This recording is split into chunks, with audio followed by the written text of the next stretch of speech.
What's up, guys? Zach here. So today I'm going to be working on the S13 a bunch. I've been pulling a bunch of parts off the donor car, as you guys already know. So I got to still go over there and pull the brake lines off and the fuel lines off, because the ones on this one are a little questionable, and I'd rather have the ones off the mint car than the ones off the one that was kind of like swapped. And you know, this car's been through a lot, so I'd rather just get some nicer, newer lines and switch them over. So I'm going to get the AC stuff all in today, and then yeah, I'm just going to keep on trying to wrap up stuff here. So I'm probably going to head over to Dylan's house here in a little bit and start taking a bunch of stuff off that car. Outside of the brake lines and fuel lines, I need to get a bunch of the suspension bits, because I think when I bought this car, there was just enough suspension bits thrown on it to make it roll, but like it's really bad. Like this wheel right here doesn't have its control arm in it, or traction arm or something, so the whole thing just like moves back and forth. So when you try to roll the car with the welded diff, it just, you can imagine how that goes. So I'm going to strip as much of the OEM suspension off the other car that I need and get it all onto this one. So we got a huge day. So yeah, got plenty to do, got plenty to work on, and we should be getting it, you know, mostly taken care of. So yeah, I'll catch up with you guys at Dylan's house. Alright, so I got the condenser in, got in this high pressure thingy, whatever that thing does, that's in there now. Got the lines all hooked up. I painted this hardline black because it's like silver and hideous, and I didn't really want to use it. So now that that's all in here, I just gotta take out the power steering stuff, and then once that's all taken care of, it should be good to just throw the belts on and then get it running.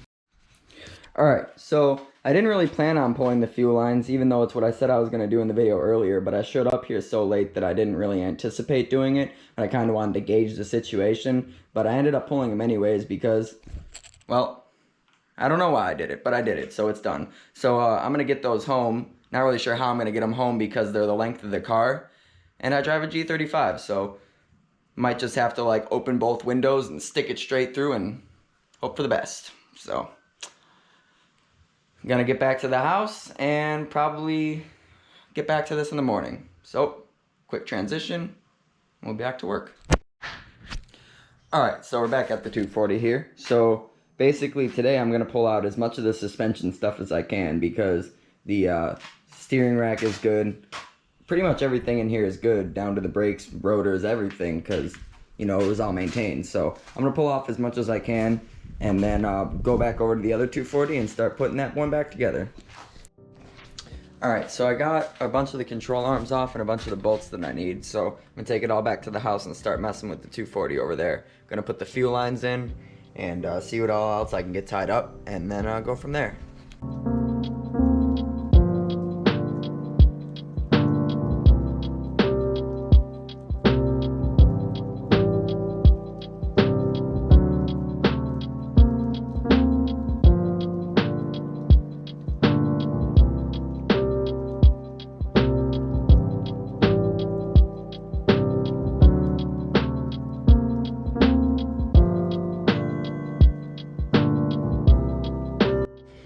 Alright, so I got the fuel hard lines in here. It was actually a lot easier to put them back in than it was to take them out. I took the old ones out of here, which were snipped, and then I took the old ones out of the hatch, and I'd say it took me less than half the time that it took me to take out both of them to put them back in.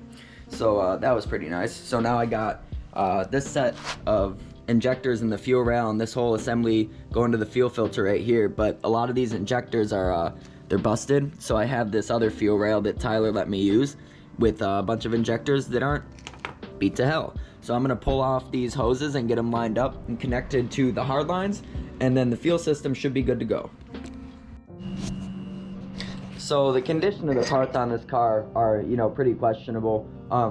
They're either missing or they're really messed up. I had the fuel lines that were in here that came with it, and they've been snipped in the front and in the back, so I had to pull those out and then pull the hard lines out of the hatch and move them over to here. And you know, just a lot of things that are either in poor condition or not there. And then on top of all that, you know, this car has kind of been abused a little bit over the years. A tree fell on the A-pillar and crushed in the whole side of it, and that's why it's a slick top now. Fortunately, I didn't have to do any of that stuff, but that has been done to it in the past. So this car's really had, it's been through a lot, you know what I mean? It started out as a KA, got KAT'd, got an SR in it, now it's got a KA back in it. It's really been through a lot. So I already got a majority of the alignment bolts pulled out. I did that yesterday and got them put in here the way they were supposed to go. Like this adjustment right here was actually down here, and you know that's not right. So I had to like swap everything around and grab a lot of the different bolts and stuff. I popped out this arm just because I want to be able to get the brake put back in easily without struggling. I had the brake line broke off, and all I had left was the piece that it connects to right here. So I had to try to get that off, and that was a bit of a doozy, but it's off now, so I don't have to deal with that anymore. So I got the fuel hard lines in here and buckled down with the brackets properly, and then once I got those in, I just went ahead and I attached the fuel filter and the fuel rail just to get that whole system wrapped up. So besides the fuel pump assembly at the back of the car, everything's hooked up. So I just need to take the housing and put it back in the tank and then connect the 2 soft lines to it, and then that'll be all good. So really just trying to go around the car and wrap up each system individually, so I know I'm not forgetting anything, so I don't have to like go back and be like, oh, I forgot to tighten the clamps here, oh, I didn't do this here. Just want to tackle it all at once, so once I do it and I take my hands off it, I know that it's completely done. So part of that would be coming back in here and taking care of the power steering lines. I have the bracket in place, I have the hard lines in place. I just have to take these soft lines and put clamps on them and then hook them up to where they go. So the power steering aspect is done. And then over the past couple days, I also took the time to put in the AC stuff. So you got the AC pump down here, you got the AC hard lines in with the condenser running back to the AC boxes. So if you come in the S13, turn the key. As you can see, the blower works as it should. So now that that's all done, I can take the vents and put those all back in, and then get the dash back in, because you know, the blower's working, and that means that once I get Freon in the system and get the car running, that it should blow cold air. So once I get the condenser filled up, it should be good to blow cold air. So a lot of stuff going on with the S13. I also gathered all the supplies to relocate the battery to the trunk.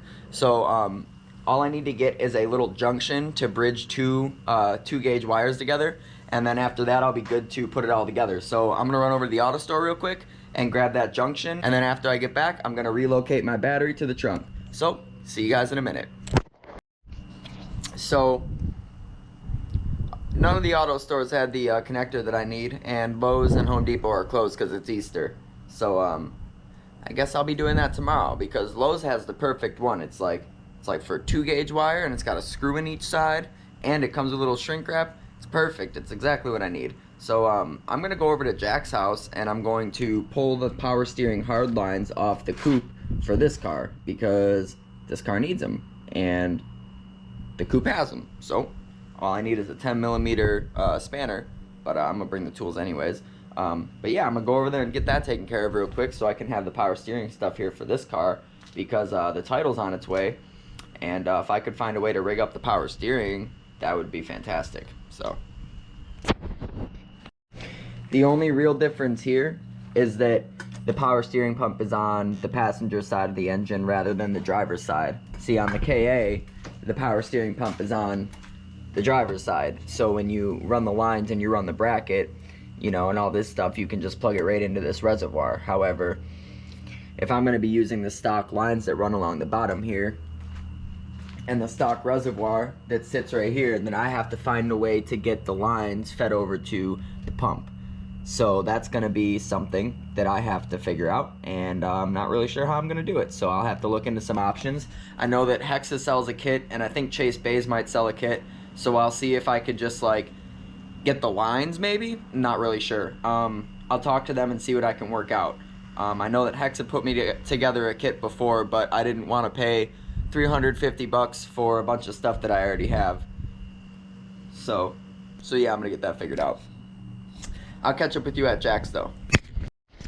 Alright, and we're at Jack's house. So, got the parts coupe here, the vert, You know, I know it looks really rough, but this thing's actually a lot better than it looks. Well, you know, like most old cars, it's good where it counts, but then it's got little things like this that, you know, kind of make it, you know, whatever. But the quarter is so straight on this car. It's never been drifted, never been slid. This thing is like mint on the quarters, but then it's, you know, it's got that rust spot or whatever. But seriously though, these quarters are just immaculate. Well, except for right there. So I guess they're not immaculate, but I'd say they're a good like 90%. Like besides that one spot, they're just absolutely perfect. And then it's got this rust issue going on in the front here, so that's really the extent of the issues. But other than that, it's a pretty solid car, and if somebody wanted to resurrect it, they definitely could, because like I said, it's good where it counts. The frame rails look amazing. They're not pinched at all. The pinch welds even, look at these, like perfect. Somebody didn't destroy the side of this car with a jack, you know. It hasn't been treated too poorly. But yeah, it's not gonna be mine though, because I am not dealing with this thing. It's just not gonna happen. So I gotta finish getting the stuff off this that I need, and then get it out of here, because, well, this house is getting sold, so we can get more property and give me a garage to work in, because, well, Jack's a fantastic person and wants to give me a place to do all this stuff that's not spread across 3 people's houses. So once this house is sold, then big things will be happening. So yeah, I'm gonna finish getting these power steering lines off here, because I need them for my VQ Sil 80. And once these are off, I'm gonna just do a quick look over the car and make sure there's nothing else that I want to grab, because, you know, every time I'm here, I always want to make sure I do that, because there's always little things that you're gonna find that you know, made aside at a later time that you find useful. So yeah, I'm just gonna give this car another quick look over, and if I find anything that I need, I'll grab it. I'll let you guys know, and then I'll get back to the house and start messing with the 240. So, see you guys in a bit. All right, so I got the power steering stuff off. Found a lug key. Never really seen any wheel locks like that, but I don't know, it's kind of like a rule of thumb for me. If I'm in a junkyard or I get a parts car and I find a lug key, it's probably not a bad idea to take it in. Well, this one's gonna get cleaned up with the wire wheel, but add it to the collection in case you ever run into something where, you know, it could be of use. I found about 15 feet of 2-gauge battery wire. Would have been nice to find this like 2 days ago before I went out and spent 60 bucks on my own wire, but it is what it is. And yeah, so I got a bunch of little things, and yeah, so oh, the other thing I got is a check valve. So I'm gonna take this and I'm gonna put it on my VQ 240, because on these 240s there seems to be 2 inline check valves in the system. So I'm guessing that, you know, the brake booster runs properly or better when there's 2 check valves on the line. So my VQ only has 1, so I'm going to install the second one and see if that helps with braking at all. But I'm gonna head back to the house, so I'll see you guys there. All right, so I'm over at this parts car. At this point, I'm just gonna take everything out of it that I don't want to get rid of when I sell the car. So I'm taking out all these random bits and pieces here that I want.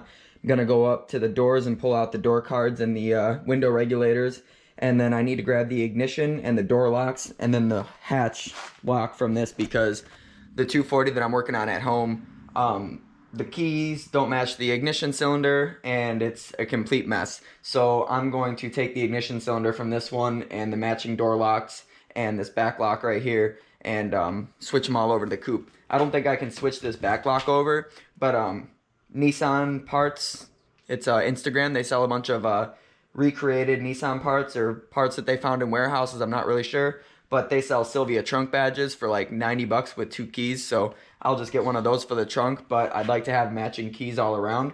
And yeah, so I'm going to start pulling all that stuff out, and once I got that out, I'm going to be putting this shell up for sale. I also might be selling the SC, and then in the backyard here, I've also got this Parts G35 here. This is a clean title shell, of course, so I'm going to put this up for sale as well and see if I can get some money for it. I'm trying to get some things done here.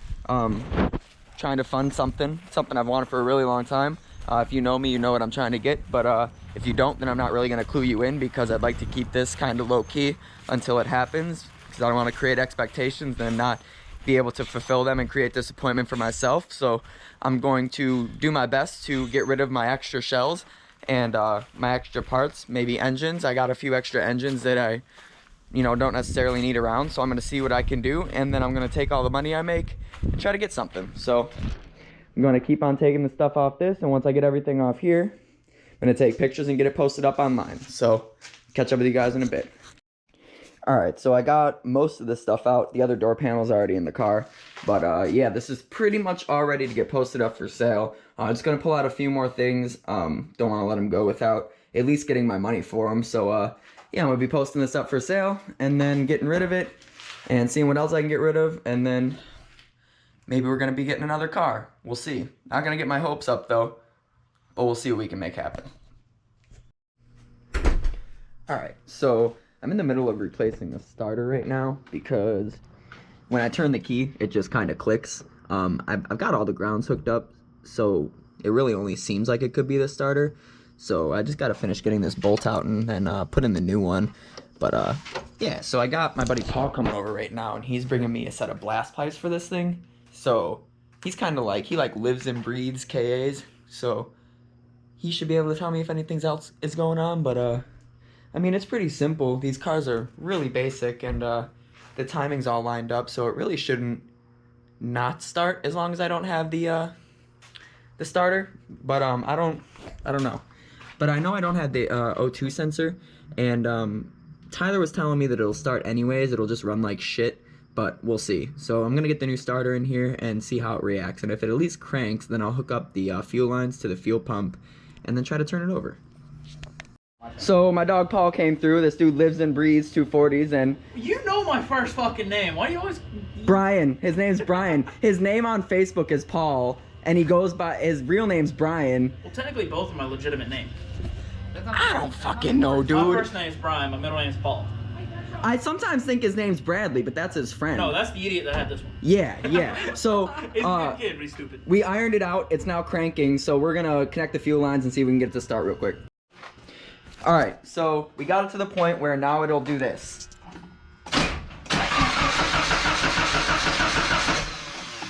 So now that the starter is working properly and the engine at least cranks, now I can go back and adjust the timing because it's definitely 180 degrees out of time.